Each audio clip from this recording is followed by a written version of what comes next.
You are watching Aladdin TV HD.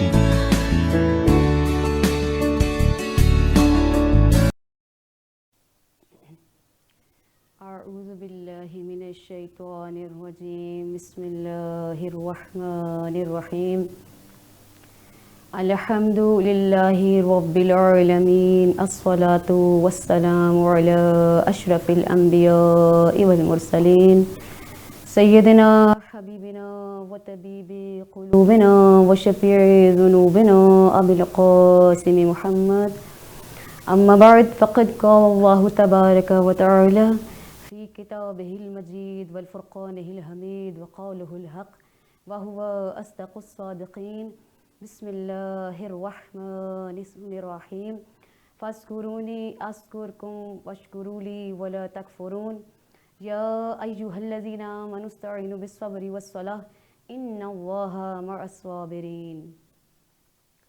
سامعین محترم، میں نے آپ کے سامنے سورہ بقرہ کی مسلسل 2 آیات کی تلاوت کی.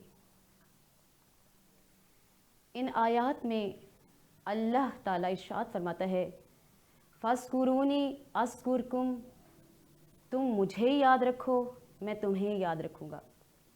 وَاشْكُرُوا لِي وَلَا تَكْفُرُونَ، اور تم میرا شکر ادا کرو اور ناشکرے نہ بنو. اور پھر دوسری آیت میں اللہ ارشاد فرماتا ہے یا ایھا الذین آمنوا استعینوا بالصبر والصلاۃ، اے ایمان والو صبر سے اور نماز سے مدد لو. ان اللہ مع الصابرین، کہ بے شک اللہ صبر کرنے والوں کے ساتھ ہے.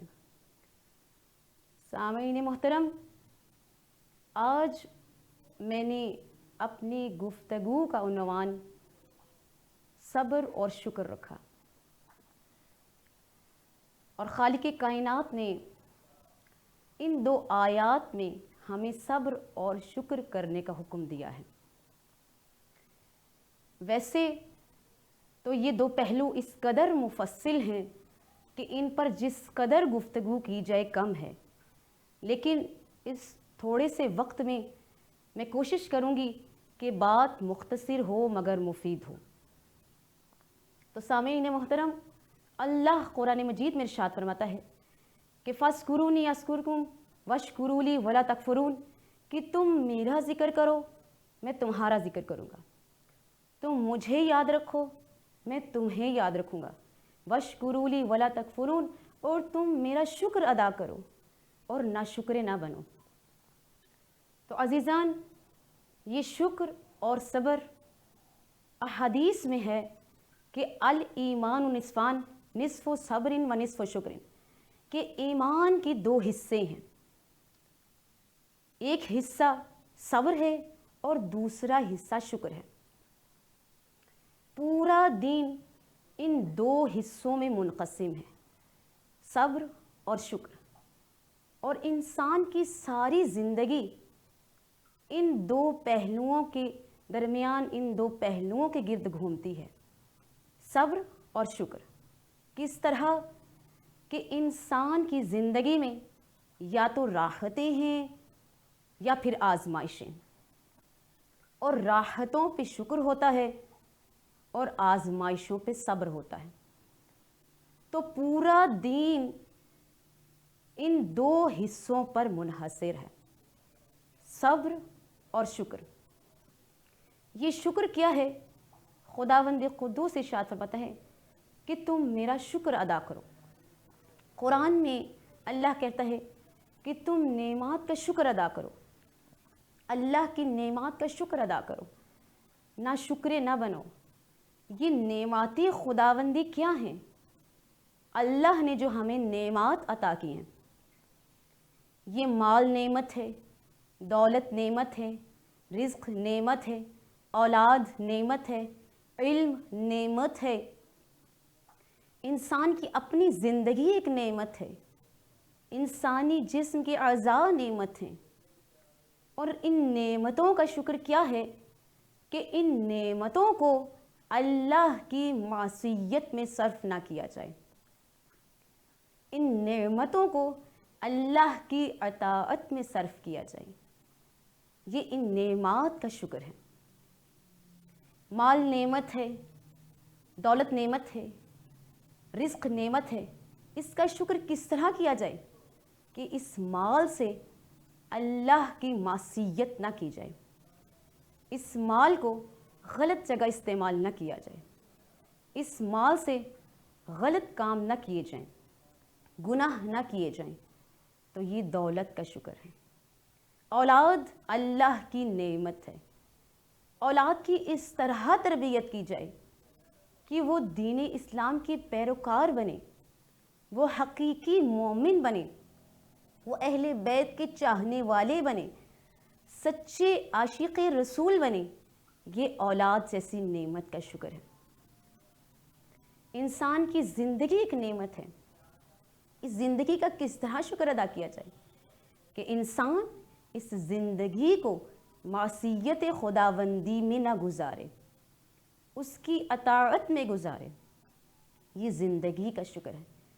علم اللہ کی نعمت ہے، اس کا شکر کس طرح ادا کیا جائے کہ علم حاصل کیا دوسروں تک پہنچاؤ، اس نعمت کا شکر ہے۔ اس علم کا غلط استعمال نہ کرو، اور پھر انسانی جسم یہ نعمات ہیں۔ آنکھ ایک نعمت ہے، اس کا شکر کس طرح ادا کیا جائے؟ آنکھ سے کچھ حرام نہ دیکھا جائے، یہ آنکھ کا شکر ہے۔ ہاتھ نعمت ہیں، ہاتھوں سے چوری نہ کی جائے، کوئی گناہ نہ کیا جائے، یہ ہاتھوں کی نعمت کا شکر ہے۔ یہ زبان اللہ کی نعمت ہے، اس زبان سے جھوٹ نہ بولے، غیبت نہ کی جائے، کسی پہ بہتان نہ لگایا جائے، تہمت نہ لگائی جائے، یہ اس زبان کا شکر ہے۔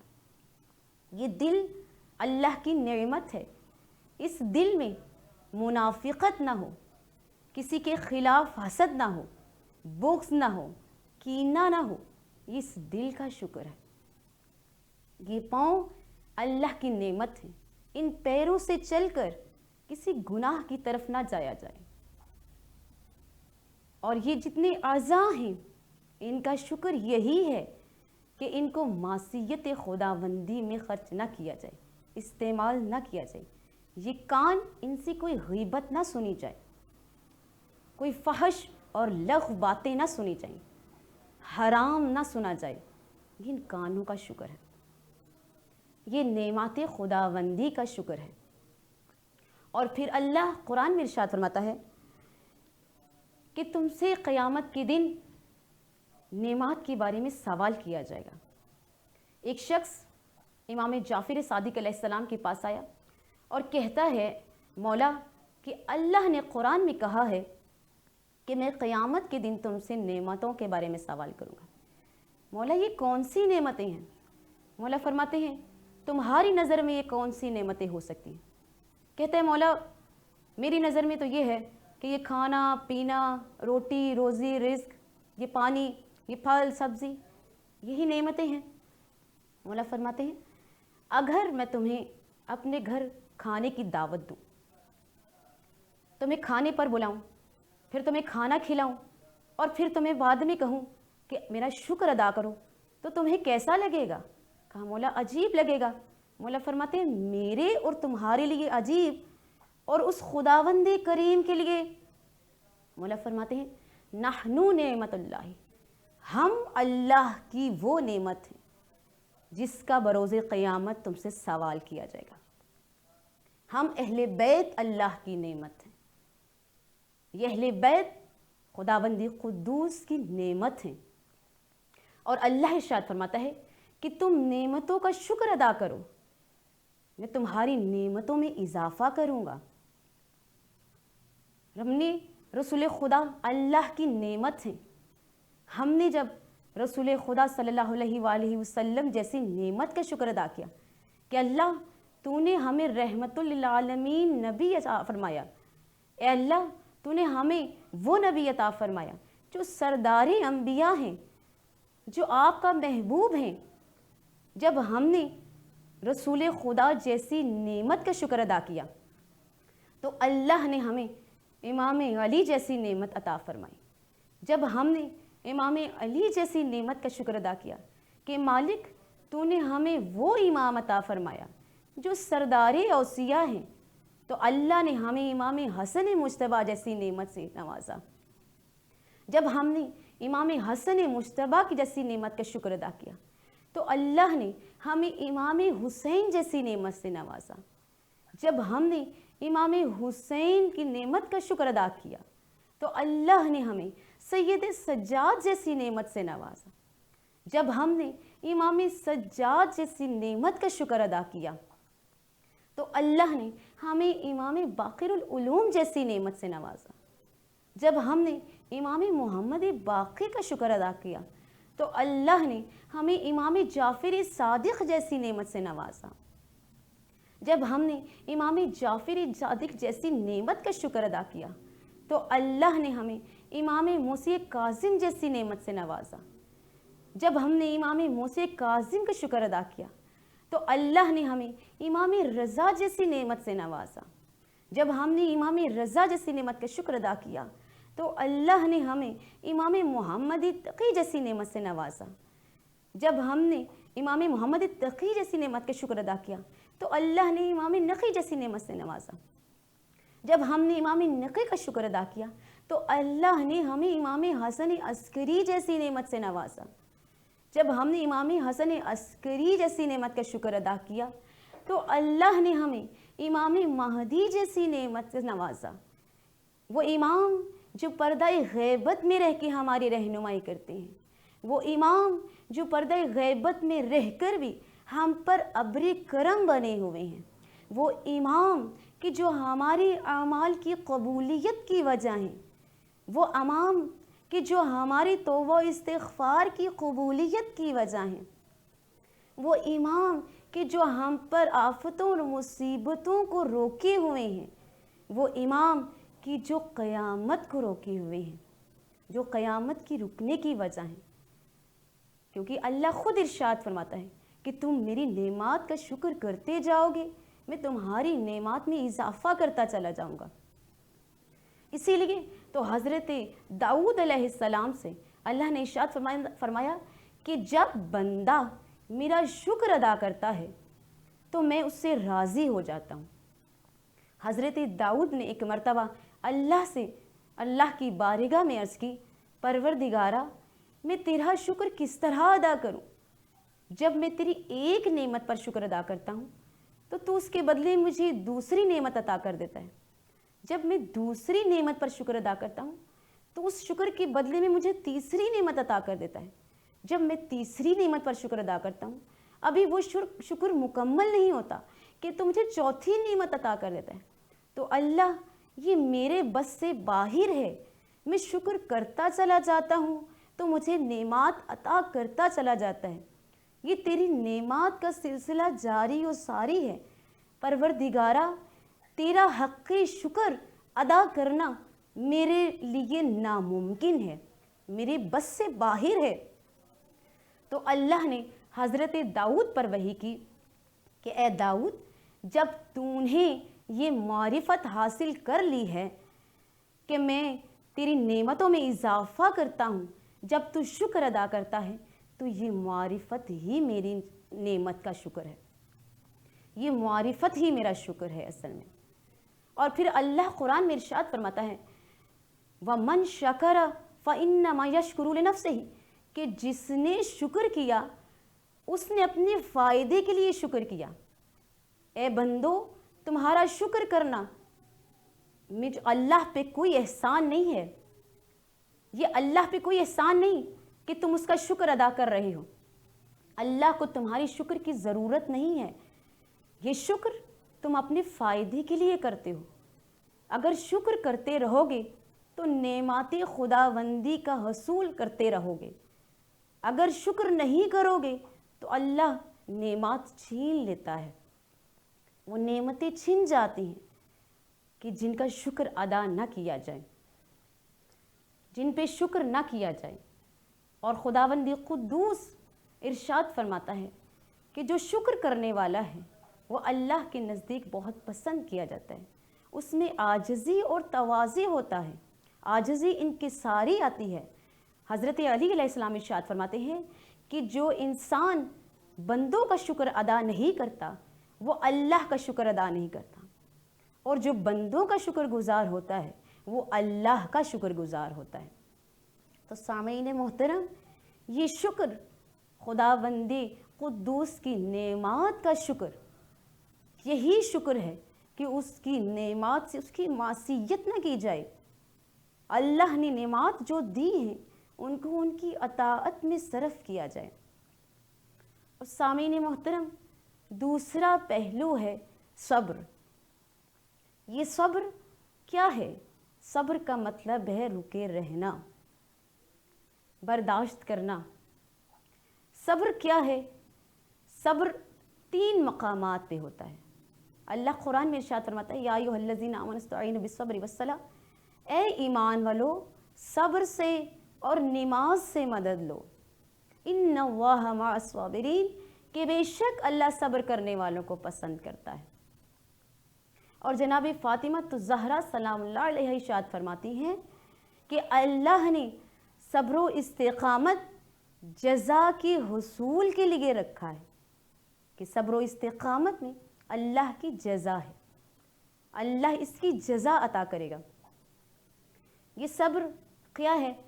صبر 3 مقامات پہ ہوتا ہے۔ عبادات میں صبر، معصیت خداوندی میں صبر، اور مصیبت میں صبر۔ عبادات میں صبر کیسے؟ نماز، روزہ، حج، زکوٰۃ، خمس، جہاد، نیک اعمال، یہ عبادات ہیں، ان میں صبر کیسے؟ نماز میں صبر کیسے ہے کہ مثلاً انسان نے نماز پڑھنی ہے، نماز فجر کا ٹائم ہے، اور عموماً صبح کا ٹائم ایسا ٹائم ہے کہ جو سونے کے لیے بہترین وقت ہوتا ہے۔ انسان کو اس وقت بہت نیند آ رہی ہوتی ہے، اور پرسکون نیند کا وقت صبح کا وقت ہی ہوتا ہے، اور اس ٹائم انسان نماز فجر کے لیے اٹھے، اپنا نرم بستر چھوڑ کر اٹھتا ہے، ٹھنڈے پانی سے وضو کرے۔ کس کے لیے؟ خدا کی رضا حاصل کرنے کے لیے، خدا کی مرضی، خدا کی رضا کے لیے وہ اٹھتا ہے، خدا کی خوشنودی حاصل کرنے کے لیے اپنے نرم و گرم بستر کو چھوڑا، ٹھنڈے پانی سے وضو کیا اور جائے نماز پہ آ گیا، اللہ کی بارگاہ میں پیش ہوا، اللہ کے حضور پیش ہوا۔ انسان آج کی دنیا میں ہر انسان بزی ہے، کسی کے پاس کوئی وقت نہیں ہے، بہت مشکل سے نماز کے لیے وقت نکالا جاتا ہے۔ اتنے مصروف ہیں ہم اس دنیا داری میں، لیکن نماز کے لیے وقت نکالا اس لیے کہ نماز اہم ہے، اللہ کی خوشنودی کے لیے وقت نکالا، اپنے سارے کام چھوڑ دیے، یہ نماز میں صبر ہے۔ زکوٰۃ میں صبر کیا ہے؟ انسان نے اپنے ہاتھ سے مال کمایا، محنت سے مال کمایا، اپنے خون پسینہ ایک کر کے مال کمایا۔ بہت مشکل ہوتا ہے کہ محنت سے کمائی ہوئی دولت انسان کسی اور کو دے، اس میں سے کچھ حصہ کسی کو دے دے، لیکن جب انسان زکوٰۃ کے طور پہ ایک معین مقدار اپنے مال میں سے نکالتا ہے، کس لیے؟ خدا کی خوشنودی کے لیے، تو یہ صبر ہے۔ حج ایک مشکل عبادت ہے، اس لیے کہ اس کی ارکان مشکل ہیں، تھکن ہے، انسان کو ہو جاتی، تھکاوٹ محسوس ہو جاتی ہے، انسان تھک جاتا ہے۔ جو ارکان ہیں حج کے، اس میں گرمی محسوس ہوتی ہے، لیکن انسان یہ سب کچھ کس لیے برداشت کر رہا ہے؟ خدا کی خوشنودی کے لیے، تو صبر کیا اس نے۔ تو یہ چیزیں عبادات میں، یہ صبر ایک عبادات میں صبر ہوتا ہے۔ دوسرا خدا کی معصیت میں صبر۔ معصیت میں کیسے صبر ہے کہ انسان خدا کی معصیت میں، خدا کی معصیت نہ کرے، رکا رہے، کوئی گناہ نہ کرے۔ مثلاً اللہ نے دولت عطا کی ہے، اس کے اختیار میں ہے کہ وہ دولت فضول خرچیوں میں خرچ کر سکتا ہے، وہ دولت کو غلط کاموں میں صرف کر سکتا ہے، وہ دولت کو گناہوں میں خرچ کر سکتا ہے، لیکن وہ نہیں کرتا، خدا کی معصیت سے رک جاتا ہے، تو یہ معصیت میں صبر ہے۔ 2-4 لوگ بیٹھے ہیں، غیبت کر رہے ہیں، آپ ان میں شامل ہیں، لیکن آپ غیبت نہیں کر رہے کہ بھئی یہ غیبت ہے، نہیں گناہ ہے، یہ معصیت خداوندی میں آئے گا۔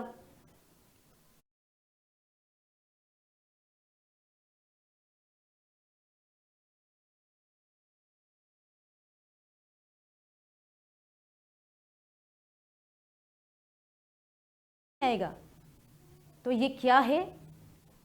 یہ معصیت میں صبر ہے۔ معصیت میں صبر ہے یہ کہ انسان گناہ نہیں کرتا۔ اور معصیت میں صبر دو طرح کا ہوتا ہے۔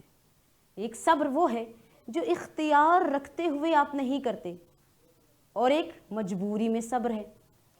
اختیار رکھتے ہوئے مثلا مال و دولت ہے، اختیار ہے، لیکن وہ صبر کر رہا ہے، نہیں معصیت کر رہا، یہ بہت بڑا اجر ہے اس کا۔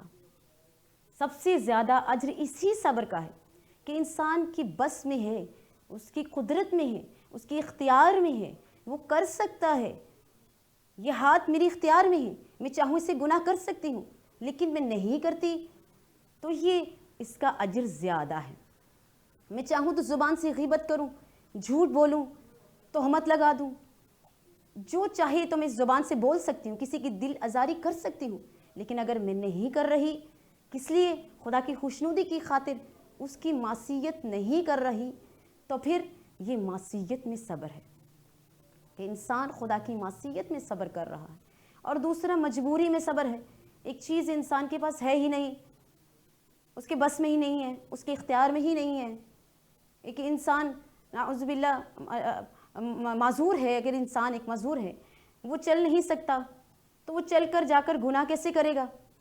اس کے اختیار میں ہی نہیں ہے، اب وہ صبر کر کے بیٹھا ہوا ہے۔ تو ایک مجبوری میں صبر ہے، ایک اختیار میں صبر ہے۔ اور ہمارے ائمہ علیہ السلام نے قدرت و اختیار رکھتے ہوئے صبر کیا ہے۔ کس طرح؟ سب سے زیادہ صبر حضرت علی علیہ السلام نے کیا ہے۔ اختیار رکھتے تھے، قدرت رکھتے تھے، چاہتے سب کچھ کر سکتے تھے، لیکن نہیں کیا۔ جناب فاطمہ الزہرا سلام اللہ علیہا چکی پیستی رہی، مشقت اٹھاتی رہی، ہاتھوں پہ چھالے پڑ گئے، اختیار رکھتی تھی، قدرت رکھتی تھی، کیا نہیں کر سکتی تھی؟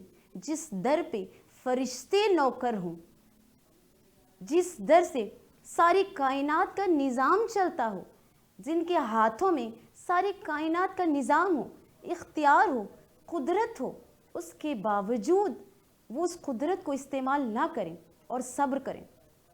صبر سب سے عظیم ہے۔ امام حسین علیہ السلام نے کتنا صبر کیا۔ کربلا میں بچے پیاسے ہیں، پیاس سے تڑپ رہے ہیں، امام ہیں، ایک اشارہ کرتے، آسمان کیا زمین کیا دونوں پانی اگل دیتے۔ آسمان سے اس قدر پانی برستا، زمین اس قدر پانی اگل دیتی کہ ہر جگہ پانی پانی ہو جاتا، لیکن نہیں کیا، صبر کیا۔ یہ صبر، اس کا اجر بہت عظیم ہے۔ اور حضرت علی علیہ السلام ارشاد فرماتے ہیں کہ ایمان کے 4 ستون ہیں، 4 ستون ہیں جن پر ایمان کی عمارت قائم ہے، اور سب سے پہلا ستون صبر ہے۔ اور صبر کی سب سے پہلی شرط ہے شکوہ نہ کیا جائے۔ اور تیسری صبر کی قسم کیا ہے؟ مصیبت میں صبر کرنا، آزمائشوں پہ صبر کرنا۔ اگر کوئی انسان پہ مصیبت آ گئی ہے، کوئی پریشانی آ گئی ہے، تو پریشانی میں واہ ویلا نہ کرے، شور نہ مچائے، اللہ سے شکوہ نہ کرے، صبر کرے۔ اگر انسان پہ کوئی مصیبت آن پڑی ہے، اور ہم عموماً اسی طرح کرتے ہیں، کوئی مصیبت آ گئی، کوئی پریشانی آ گئی، واہ ویلا مچا دیا، یہ کیا ہو گیا، اللہ نے ایسا کیوں کر دیا، یہ ظلم ہو گیا ہمارے ساتھ۔ ہم وہ باتیں کر دیتے ہیں کہ جو شرک کے زمرے میں آ جاتی ہیں، جو گناہ کے زمرے میں آ جاتی ہیں، لیکن پھر بعد میں جب بس میں کچھ نہیں تو کہہ دیا اللہ کی رضا پہ راضی ہیں، صبر کیا پریشانی پہ۔ سامعین محترم، یہ صبر صبر نہیں ہے۔ جس صبر میں شکوہ آ جائے وہ صبر ختم ہو جاتا ہے، وہ صبر نہیں رہتا، وہ بے بسی بن جاتا ہے۔ وہ صبر نہیں اور اس کا کوئی اجر نہیں۔ صبر کے لیے سب سے بڑی ڈھارس یہ ہے کہ اللہ فرماتا ہے ان اللہ مع المتقین مع الصابرین، کہ میں اللہ صبر کرنے والے کے ساتھ ہوں۔ صبر وہ ہے جو حضرت ایوب نے کیا، کتنی آزمائشیں آئیں ان پر، لیکن گلہ نہیں کیا، شکوہ نہیں کیا، صبر کیا۔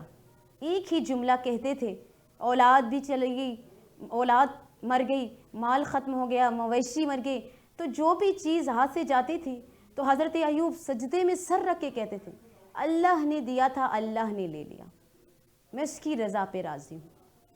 یہ ہے صبر، یہ صبر ہے آزمائشوں میں صبر۔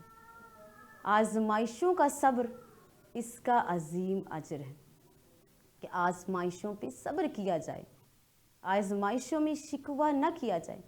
یہ صحت، یہ بیماری، یہ بھی ایک آزمائش ہے، کوئی مصیبت ہے، اس کا شکوہ نہ کیا جائے۔ خداوند قدوس سے دعا کی جا سکتی ہے، لیکن اس کے ہاں کسی قسم کا شکوہ نہ کیا جائے۔ اور یہ جو صبر ہے کہ رکے رہنا، برداشت کرنا، اس کی رضا پہ راضی رہنا، اللہ نے اس کی قرآن مجید میں بار بار تلقین کی ہے۔ سامعین محترم، یہ دو پہلو صبر اور شکر، ان کے گرد ہماری زندگی گھوم رہی ہے۔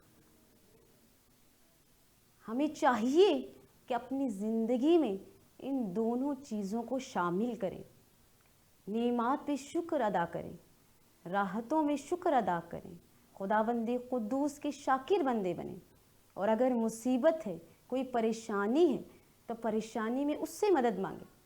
اور اللہ نے اسی لیے کہا کہ اے میرے بندو کہ تم یا ایھا الذین آمنوا استعینوا بالصبر والصلاۃ، تم صبر سے اور نماز سے مدد لو۔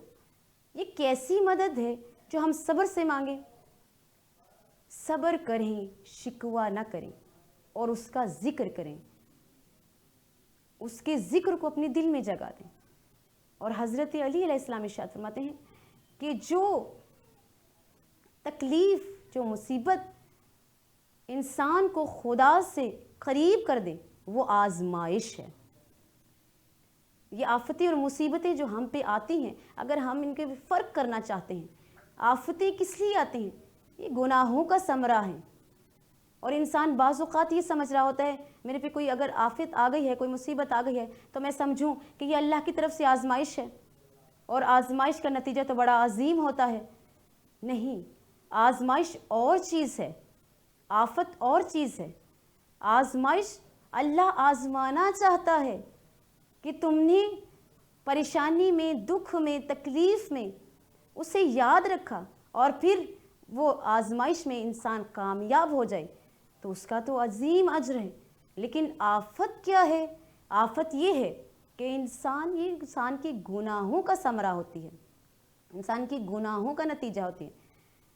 اور آفت اور آزمائش میں فرق یہ ہے، اسی لیے حضرت علی نے ارشاد فرمایا کہ جب تم پہ کوئی مصیبت آئے، اگر وہ مصیبت تمہیں اللہ کے قریب کر دے تو وہ آزمائش ہے، اور اگر اللہ سے دور کر دے تو وہ آفت ہے۔ جو تمہارے گناہوں کا ثمرہ ہے، کس لیے کہ گناہ کیا، کسی کا حق کھا لیا، کسی پہ ظلم کر دیا، کسی سے ناانصافی کر دی، تو کوئی آفت آن پڑی، کوئی مصیبت آن پڑی۔ تو بس سامعین محترم، آخر میں خداوند قدوس سے یہی دعا کروں گی کہ پروردگارا تو ہمیں صابر اور شاکر بنا، اور ایسا صابر اور شاکر بنا جیسا تو چاہتا ہے، جیسے ہمارے وقت کے امام چاہتے ہیں۔ آمین یا رب العالمین، والحمد للہ رب العالمین۔